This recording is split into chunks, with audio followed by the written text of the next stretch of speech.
যে নেগেটিভ রাজনীতি ছিল সেগুলো চিরতরে বন্ধ করার জন্য বাংলাদেশ জাতীয়তাবাদী ছাত্রদল সাধারণ শিক্ষার্থীদের পাশে থাকবে। ছাত্রলীগের সন্ত্রাসীরা যে ভয়ের রাজত্ব কায়েম করেছে, পিটিয়ে মানুষকে মেরে ফেলেছে, দর্শন, গুম, খুন, হামলায় যে জড়িত ছিল সেগুলোর বিচার দাবি করছে। ফ্যাসিস্টের দোসর ছিল ছাত্রলীগের সন্ত্রাসীদেরকে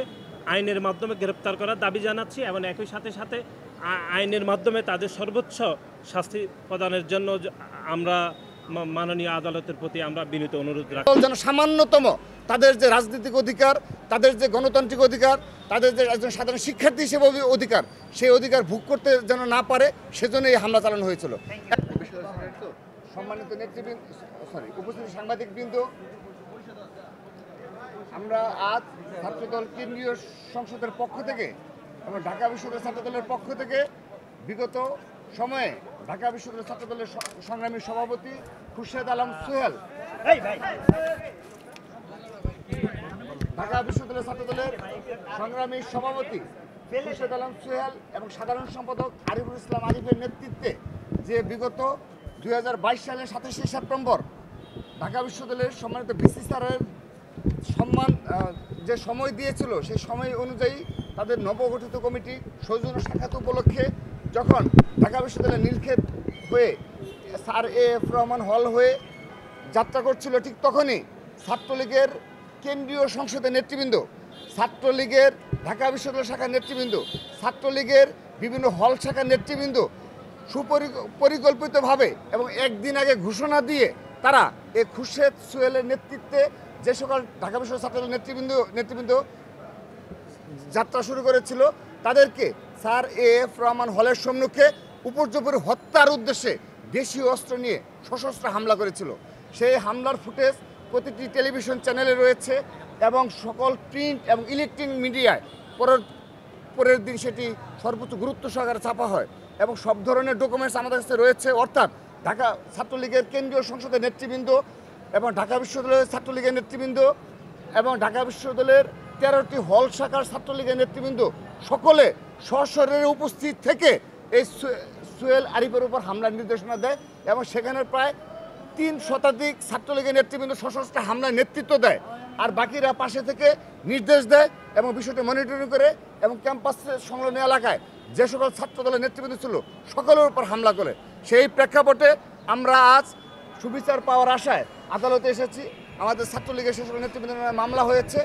এবং কি হয়েছে আমি মূল ঘটনাটা বন্দীখানে ছিল, আইসিইউতে ছিল 3 জন, এর মধ্যে 2 জনকে ডাক্তাররা বলেছিল যে কোনো সময় তা নিঃশ্বাস ত্যাগ করতে পারে। হ্যাঁ, এটি হলো বিগত 15.5 বছর ছাত্রলীগ এই ছাত্রদলকে ঢাকা বিশ্ববিদ্যালয় সহ সকল ক্যাম্পাস থেকে বিতাড়িত করে রেখেছিল। তারই ধারাবাহিকতায় যেন ছাত্র দলের নবগঠিত কোনো কমিটি সৌজন্য সাক্ষাৎ করার জন্য যেন ভিসি স্যারের সাথে সাক্ষাৎ করতে না যেন পারে এবং ঢাকা বিশ্ববিদ্যালয়ের ক্যাম্পাস সহ বাংলাদেশের কোনো ক্যাম্পাসে ছাত্রদল যেন সামান্যতম তাদের যে রাজনৈতিক অধিকার, তাদের যে গণতান্ত্রিক অধিকার, তাদের যে একজন সাধারণ শিক্ষার্থী হিসেবে অধিকার, সেই অধিকার ভোগ করতে যেন না পারে সেজন্য এই হামলা চালানো হয়েছিল। সোহেল আরিফ কমিটি ভিসি প্রক্টরের সাথে সৌজন্য সাক্ষাতের জন্য যাওয়ার প্রাক্কালে নীলক্ষেত মুক্তি ও গণতন্ত্র তরুণ হতে স্যার এফ রহমান হলের সামনে পৌঁছালে ছাত্রলীগ সন্ত্রাসী কায়দায় হত্যার উদ্দেশ্যে লাঠিসুটা দেশীয় অস্ত্রশস্ত্র সজ্জিত হয়ে ছাত্রদলের নেতৃবৃন্দের উপর পরিকল্পিতভাবে হামলা করে। এতে ঢাকা বিশ্ববিদ্যালয়ের ছাত্রদলের সভাপতি, সাধারণ সম্পাদক সহ বেশ কয়েকজন নেতৃবৃন্দ গুরুতর আহত হয়। অনেকের মাথা হাত ফেটে রক্ত বের হতে থাকে। আমরা উক্ত ঘটনা নিয়ে ছাত্রলীগের তৎকালীন সভাপতি, সাধারণ সম্পাদক, বিশ্ববিদ্যালয়ের সভাপতি, সাধারণ সম্পাদক সহ হলের নেতৃবৃন্দ, ঘটনার সাথে সংশ্লিষ্ট সকল হলের সভাপতি, সাধারণ সম্পাদক সহ মোট ৬৬ জন আসামি করে একটি হত্যা চেষ্টা মামলা করা হয়। পত্র বিজ্ঞ আদালত মামলা আমলে নিয়ে সংশ্লিষ্ট থানাকে FRIR হিসেবে নেওয়ার জন্য আজ আদেশ প্রকাশ করেছেন। সবাই তখন আসলে ক্ষমতায় ছিল, তারা কোনোভাবে মামলা নিতে রাজি হয় নাই। সেজন্য এখন যেহেতু একটি উন্মুক্ত জায়গায় তৈরি হয়েছে, একটি আইনের শাসনের দ্বার উন্মুক্ত হয়েছে, সেজন্য আজকে আমরা বিজ্ঞ আদালতে মামলা করেছি। আদালত আমাদের আবেদনে সন্তুষ্ট হয়ে তারা মামলা রুজু করেছেন এবং FIR করেছেন। আমরা যেটি মনে করছি সেটি হচ্ছে যারা প্রকৃত আসামি এবং যারা ফ্যাসিস্টের দোসর ছিল ছাত্রলীগের সন্ত্রাসীদেরকে আইনের মাধ্যমে গ্রেপ্তার করার দাবি জানাচ্ছি এবং একই সাথে সাথে আইনের মাধ্যমে তাদের সর্বোচ্চ শাস্তি প্রদানের জন্য আমরা মাননীয় আদালতের প্রতি আমরা বিনীত অনুরোধ রাখি। আমরা 5 আগস্টের ছাত্র জনতার যে গণ অভ্যুত্থান হয়েছে, গণ অভ্যুত্থানের মাধ্যমে আমরা একটি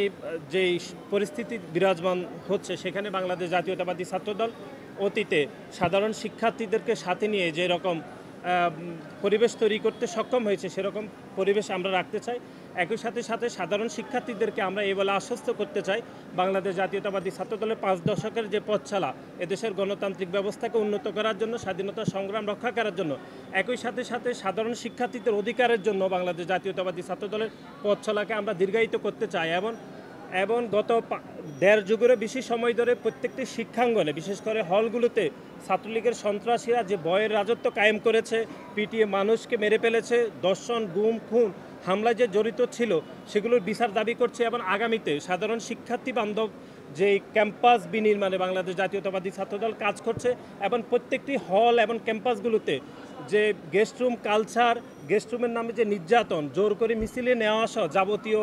যে নেগেটিভ রাজনীতি ছিল, সেগুলো চিরতরে বন্ধ করার জন্য বাংলাদেশ জাতীয়তাবাদী ছাত্রদল সাধারণ শিক্ষার্থীদের পাশে থাকবে এবং একটি সুখী, সমৃদ্ধ